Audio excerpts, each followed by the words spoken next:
Olá, seja bem-vindo ao canal da Fraternidade Espírita Caminho de Luz.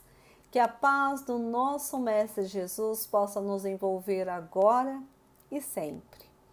Meus amigos, mais uma vez nós nos reunimos em nome de Jesus para refletir sobre um tema que se encontra no Evangelho segundo o Espiritismo, codificado por Allan Kardec. Mas antes, vamos aos nossos recados. A nossa casa, ela continua com seus trabalhos na área social e nós necessitamos de alimentos para a montagem e a distribuição das cestas básicas. E nós agradecemos a todos que puderem contribuir conosco. Também nós estamos recolhendo óleo usado, assim como aceitando doação de roupas novas ou seminovas. Todos os sábados, das 15 às 16 horas, a nossa casa estará aberta para receber as doações. Sendo assim, recados dados, vamos à nossa prece? Vamos nesse momento, então, asserenando os nossos corações e as nossas mentes. Vamos nos sentando de uma forma mais confortável. E vamos respirando profunda, calmamente. Vamos nos harmonizando e vamos nos ligando à espiritualidade amiga. Jesus amigo, mais uma vez reunidos em Teu nome, nós rogamos ao Teu generoso coração que nos envolva em suas vibrações amorosas, para que possamos assimilar as reflexões aqui contidas. E que ao término do nosso Evangelho possamos nos sentir mais tranquilos, mais esclarecidos, compreendendo melhor as nossas dificuldades, as dificuldades dos nossos irmãos, compreendendo as nossas próprias fragilidades e assim seguirmos confiantes no caminho que o Mestre veio nos mostrar. Que em Teu nome, Mestre Jesus, em nome da equipe espiritual que coordena o nosso Evangelho e, sobretudo, em nome de Deus, o nosso Pai Maior, iniciamos o nosso Evangelho dessa noite com a prece que Jesus nos ensinou. Pai nosso que estais nos céus, santificado seja o vosso nome. Venha a nós o vosso reino. Seja feita a vossa vontade, assim na terra como nos céus. O pão nosso de cada dia nos dai hoje. Perdoai as nossas ofensas, assim como nós perdoamos a quem nos tem ofendido. E não nos deixeis cair em tentação, mas livrai-nos de todo o mal. Que assim seja, graças a Deus e graças a Jesus. O nosso tema de hoje ele é pertencente ao capítulo 21. Os falsos cristos e os falsos profetas. E é interessante ressaltar que a palavra profeta, ela é atribuída àquele que tem o dom de predizer o futuro, pois alguns tiveram a revelação ou intuição. Mas a palavra profeta, ela tem uma significação mais ampla, aplicando-se a todo o enviado de Deus com a missão de instruir os homens e lhes revelar as coisas ocultas, os mistérios da vida espiritual. E nós iniciamos a nossa reflexão de hoje com as palavras de Jesus, que estão contidas em seu Evangelho. Guardai-vos dos falsos profetas, que vêm a vós com vestidos de ovelhas, e por dentro são lobos, roubadores. Pelos seus frutos os conhecereis. Porventura os homens colhem uvas dos espinheiros ou figos dos abrolhos? Assim, toda árvore boa dá bons frutos, e a árvore má dá maus frutos. Não pode a árvore boa dar maus frutos, nem a árvore má dar bons frutos. Toda árvore que não dá bons frutos será cortada e lançada no fogo. Assim, pois, pelos seus frutos os conhecereis. Evangelho de Mateus, capítulo 7, versículos de 15 a 20. Essa máxima do nosso Mestre Jesus oferece os elementos necessários para distinguirmos os falsos cristãos dos verdadeiros, assim como um meio de nos defender dos falsos profetas. O verdadeiro cristão, ele é reconhecido por seus atos, não apenas por suas palavras, nem por suas promessas, mas por suas obras em favor do bem comum, sustentado por valores exclusivamente morais. Quando Jesus diz que todas as árvores que não dão bons frutos serão cortadas e lançadas ao fogo, essas árvores, elas representam as obras dos homens, as ideias vazias que, a pretexto de promover o bem, geram desavenças, porque as suas ideias estão carregadas de sentimento de ódio, de vingança, de preconceito. São as promessas que beneficiam uns, prejudicando os outros. São as árvores que não foram plantadas por Deus e que serão fatalmente destruídas. Os falsos profetas são aqueles que possam deter certos conhecimentos e abusam desse saber em proveito da sua ambição, dos seus interesses e dos anseios de dominação, aproveitando-se da boa-fé de certas pessoas que vê neles missionários divinos. Hoje, dentro desse capítulo, nós vamos refletir sobre o item 5, o prodígio dos falsos profetas.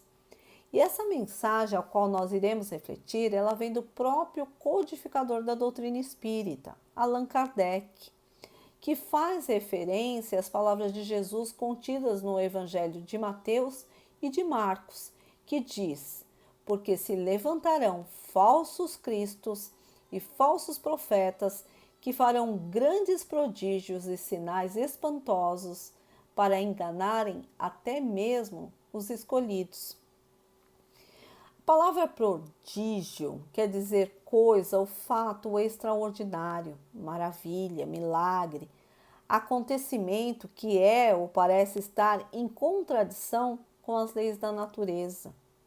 Jeremias nos preveniu e foi o próprio Jesus que nos deu as diretrizes da importância de observarmos a conduta dos profetas, que agora nós reconhecemos como médiuns, que são os intermediários entre o mundo espiritual e o mundo físico.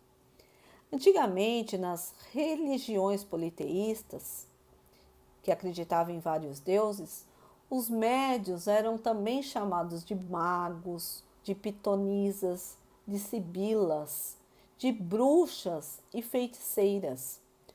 No Novo Testamento, no Ato dos Apóstolos, nos itens de 8 a 10, escrita pelo evangelista Lucas, conta-se que Pedro, o discípulo de Jesus, quando chegou a Samaria, havia lá um mago chamado Simão. E quando ele viu Pedro ser envolvido pelo Espírito Santo, que não é apenas um único espírito, mas sim espíritos elevados, como no caso de Pentecostes, onde houve a manifestação de vários espíritos. E esse Simão, ele tinha uma mediunidade, mesmo que equivocada. E ele ficou tão entusiasmado, ele considerou tão sensacional, que quis comprar a mediunidade do discípulo Pedro. Daí vem o significado da palavra simonia, que naquele tempo eles consideravam-se em vender e comprar coisas santas, comprar bens espirituais. Na Idade Média se vendia indulgência, bênçãos, havia até compra de perdão, que foram registradas em várias fases da história, motivo pelo qual Francisco de Assis começou a nos alertar sobre essas coisas, que não poderia ser feitas assim, que era necessário conquistá-las por seus próprios esforços. Martinho Lutero promulgou 95 teses que foram colocadas nas portas das igrejas condenando a simonia. Como nós podemos vender algo que não é nosso? A mediunidade não nos pertence, portanto, ela não pode ser vendida, assim como as orações, o perdão, a indulgência. O Chico Xavier, ele foi um exemplo da mediunidade ser um instrumento para o bem. Ele utilizou dela para realizar um trabalho em benefício de muitos dentro de nossa doutrina. Através da sua psicografia, ele escreveu mais de 400 livros, com milhares de exemplares vendidos e doou os seus direitos autorais para a caridade. Então, a sua mediunidade, ela foi utilizada para o seu verdadeiro fim. E Chico Xavier, ele demonstrou a sua estatura moral, que fez com que ele alcançasse o patamar de elevado respeito, tanto dos encarnados quanto dos desencarnados. Quando Chico ele psicografou o livro Paulo e Estevão através do Espírito Emmanuel, ele teve o respaldo dos espíritos superiores, que fizeram um círculo, um elo de proteção para que nada pudesse prejudicar a obra. E conta-se nesse livro que Chico foi realmente levado a ver determinadas cenas ocorridas nesse livro. Conta-se que no livro, quando Paulo de Tarso, que é o convertido de Damasco, chegou à comunidade de Filipos com Silas, ali havia uma pitonisa famosa, porém ela era utilizada por espíritos menos evoluídos. E durante a pregação na praça pública, a jovem ela passou a gritar, dizendo que eles, Paulo e Silas, eram emissários de Deus do Altíssimo, que eram anjos. Paulo de Tarso, porém, que percebeu a estranha influência que a dominava, desceu e ordenou que o espírito perverso dali se retirasse e desaparecesse para sempre. E disse, mas que eles não eram anjos, e sim trabalhadores em nome de Jesus Cristo, em luta com suas próprias fraquezas. E nós, como nós devemos fazer para verificar se os espíritos são realmente de Deus? Nós os reconhecemos por suas características morais. O discípulo João, ele disse, não acrediteis em todos os espíritos, experimentai se os espíritos são de Deus. Os espíritos equivocados, eles têm a função de trazer o desentendimento, a desarmonia, e muitas vezes eles buscam impor como mais forte que a nossa própria vontade. Por exemplo, quantas vezes nós nos programamos, isso antes da pandemia, para ir à casa espírita? E acaba dando tudo errado para nós não irmos. Ou nós desanimamos. Nesse caso, nós podemos estar sendo influenciados por um desses irmãos equivocados. E como nós devemos agir quando nos vier esses pensamentos de desânimo? Nós devemos orar. A prece realizada de coração, com um firme propósito de sermos mais fortes, nos permite que os bons espíritos se aproximem de nós e que os maus se afastem. Esses espíritos equivocados, eles também têm a função de, por vezes, nos dar qualidades as quais ainda não temos condições de obter, com a finalidade que o nosso orgulho e a nossa vaidade seja a nossa queda moral. Ou então eles exageram nas nossas fraquezas. Daí pensamos, eu não dou conta de dar essa palestra, de dar essa aula, esse passe, de fazer essa sopa. Muitas vezes nós estamos sofrendo influência desses espíritos, mas nós não podemos afirmar que é.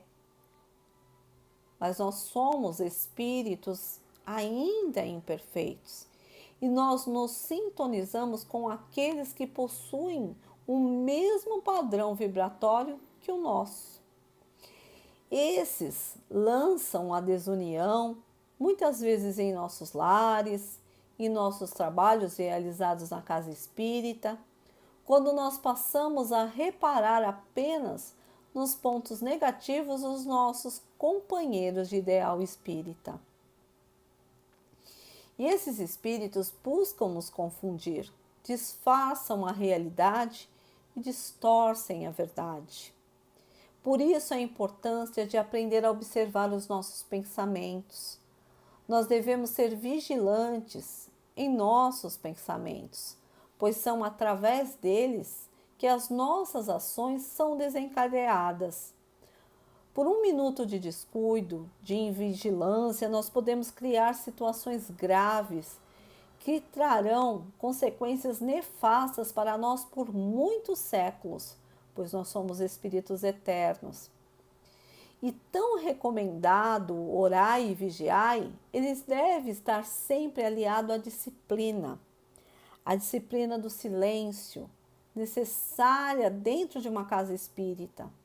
2 a 3 dias antes, os mentores que estão trabalhando, para o nosso trabalho ser realizado. Nós ficamos lá apenas de 2 a 3 horas em nossas funções.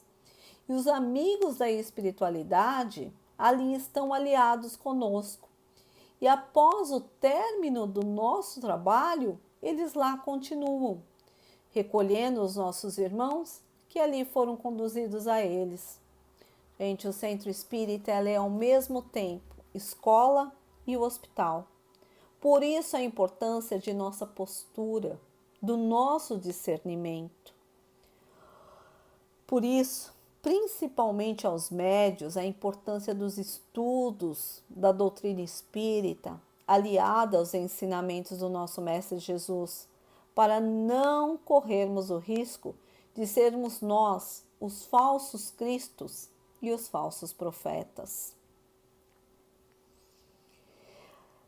Não executando fielmente os nossos deveres, desperdiçando os dons que nos foram emprestados por Deus em favor do nosso autoaprimoramento.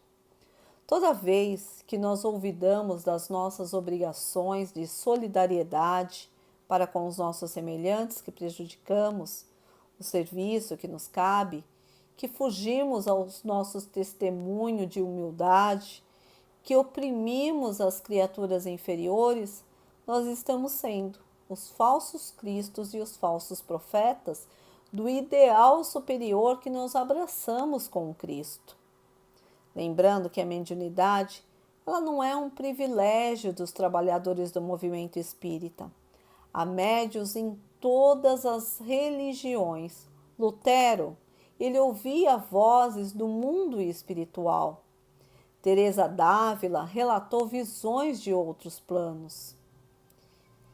Gente, a nossa mediunidade, ela deve estar respaldada no bem ao próximo, na caridade, no amor. E o falso profeta não é somente aquele que perturba o serviço da fé religiosa, podendo haver falsos profetas em todos os demais setores da sociedade. Por isso, a importância do nosso comportamento ético.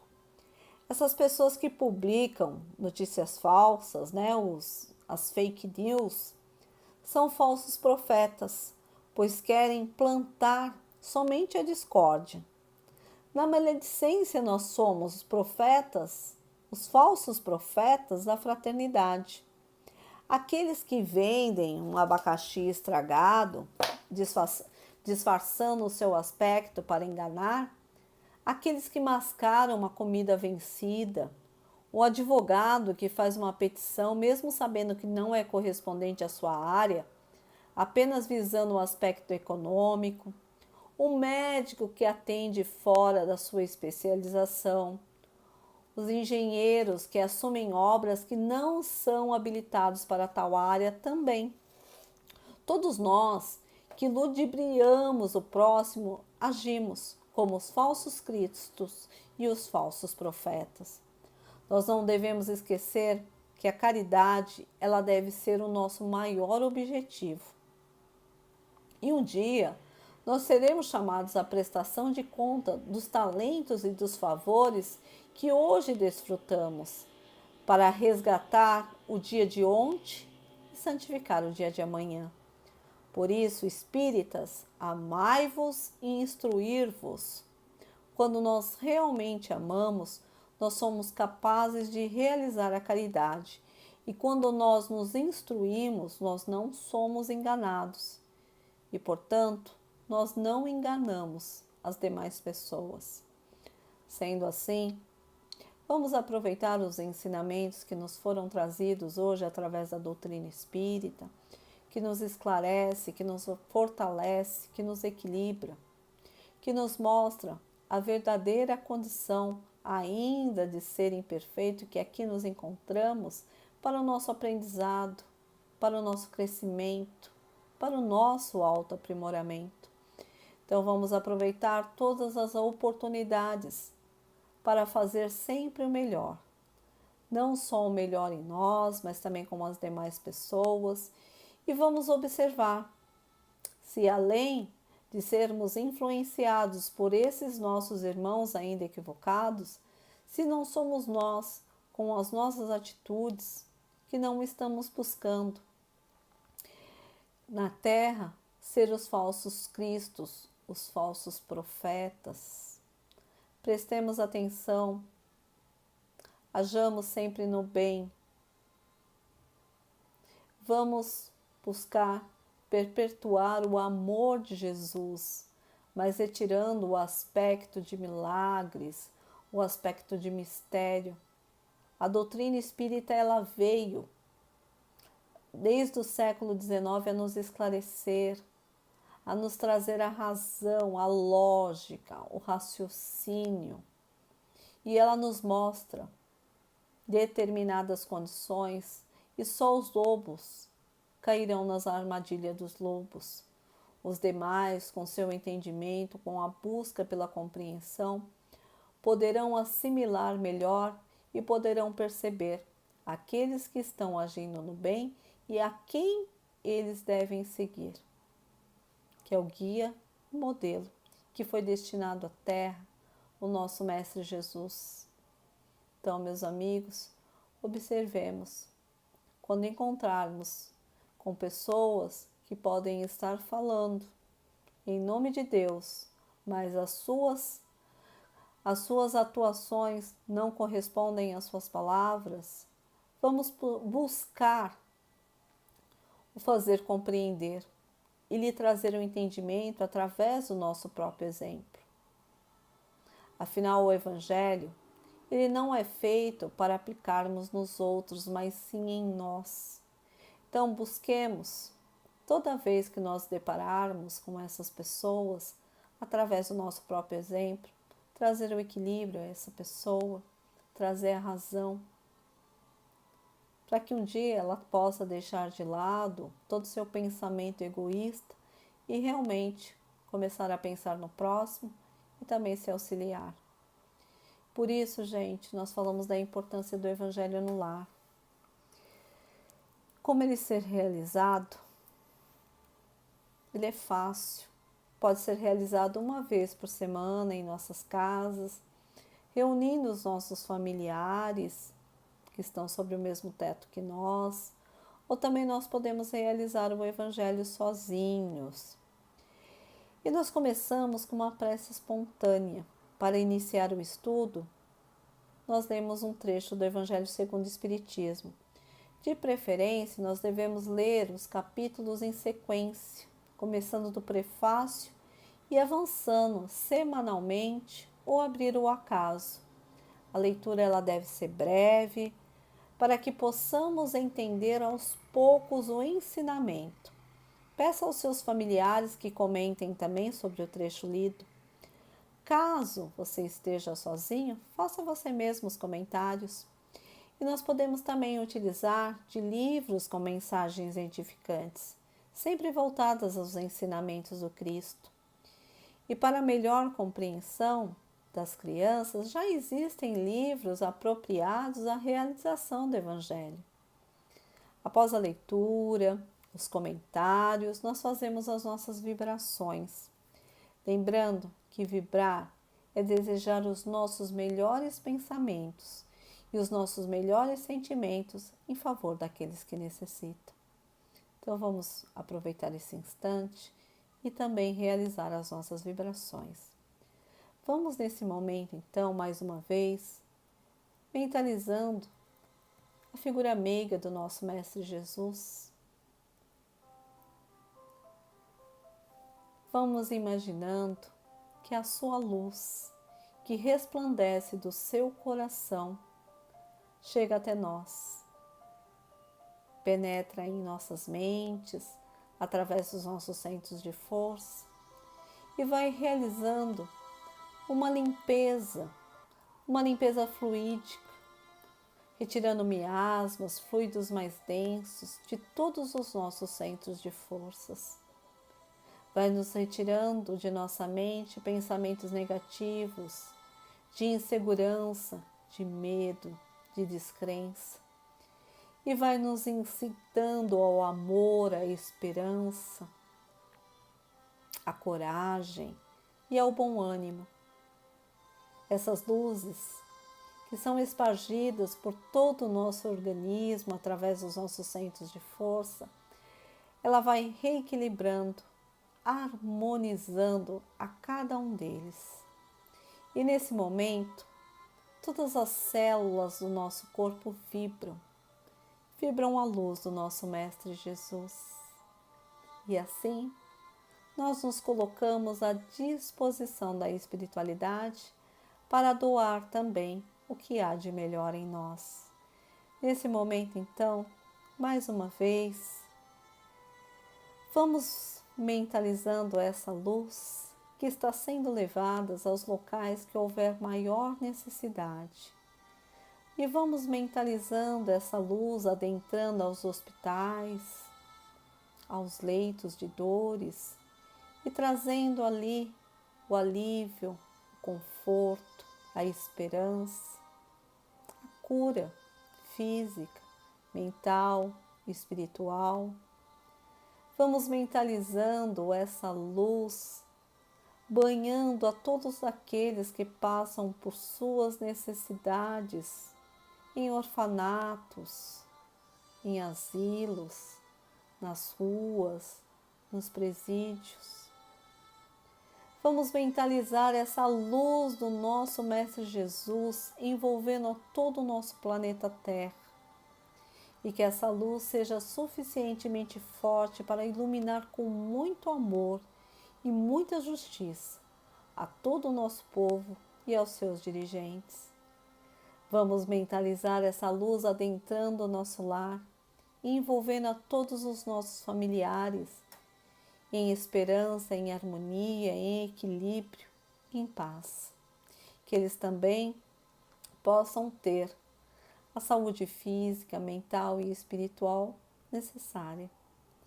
Assim, meus amigos, vamos mais uma vez mentalizando essa luz em nós mesmos. E vamos buscando o nosso esclarecimento, vamos contendo essa luz em nós, para que onde nós estivermos, nós possamos espargir essa luz que veio de Jesus e que possamos ser a esperança também, o conforto, o abraço amigo, mesmo à distância, de nossos irmãos que passam por processos muitas vezes mais dolorosos que os nossos. E assim, vamos nos despedindo, fazendo a oração do Pai Nosso, que foi ditada pelo Espírito Emmanuel. Nosso Pai, que está em toda parte, santificado seja o teu nome, no louvor de todas as criaturas. Venha a nós o teu reino de amor e sabedoria. Seja feita a tua vontade acima dos nossos desejos, tanto na terra quanto nos círculos espirituais. O pão nosso do corpo e da mente, dai-nos hoje. Perdoa as nossas dívidas. Ensina-nos a perdoar os nossos devedores com esquecimento de todo o mal. Não permitas que venhamos a cair sobre os golpes da tentação da nossa própria inferioridade. Livrai-nos do mal que ainda reside em nós, porque só em Ti brilha a luz eterna do reino e do poder, da glória e da paz, da justiça e do amor para sempre. Que assim seja. Que tenhamos uma semana de muita paz, uma semana iluminada e até a próxima oportunidade. Que assim seja.